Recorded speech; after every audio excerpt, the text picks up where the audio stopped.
வைத்தியரும் பாராளுமன்ற உறுப்பினருமாகிய அர்ச்சனா ராமநாதன் தன் மீது சமூக வலைதளங்களில் உண்மைக்கு புறம்பான செய்திகளை வெளியிடுவோர் மீது சட்ட நடவடிக்கை எடுக்கப்படும் என்று எச்சரித்துள்ளார். நாடாளுமன்ற உறுப்பினர் ராமநாதன் அர்ச்சனா தன் மீது பழிபோடும் வகையிலான காணொலிகள் மற்றும் அறிக்கைகளை நீக்குவதற்கும் கால அவகாசம் வழங்கியுள்ளதாக தெரிவித்துள்ளார். அத்துடன் தன்னை பாதிக்கும் வகையில் செய்த தவறுகளுக்காக பகிரங்க மன்னிப்பு கோருவதற்கு ஒரு நாள் அவகாசம் தருவதாகவும் அவர் மேலும் சுட்டிக்காட்டியுள்ளார். நாடாளுமன்ற உறுப்பினர் இன்று 9ஆம் தேதி தனது உத்தியோகபூர்வ முகநூல் பக்கத்தில் வெளியிட்ட பதிவில் இவ்வாறு குறிப்பிட்டுள்ளார்.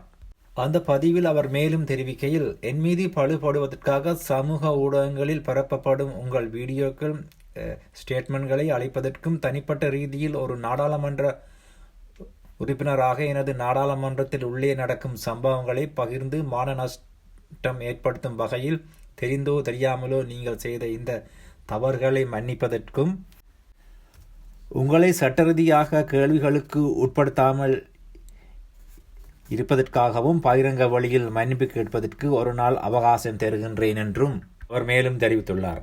நாளைய தினம் காலை 9 மணியிலிருந்து சட்ட ரீதியான நடவடிக்கைகள் சகலருக்கும் எடுக்கப்படும்.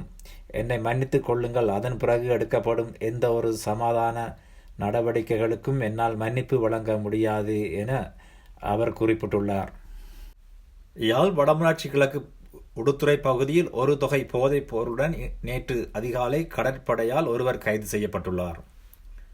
வெற்றிலைக்கேணி கடற்படையினருக்கு கிடைத்த ரகசிய தகவலின் அடிப்படையில் குறித்த நபர் உடுத்துறை கடற்பகுதியில் சுற்றிவளைக்கப்பட்டு கைது செய்யப்பட்டுள்ளார்.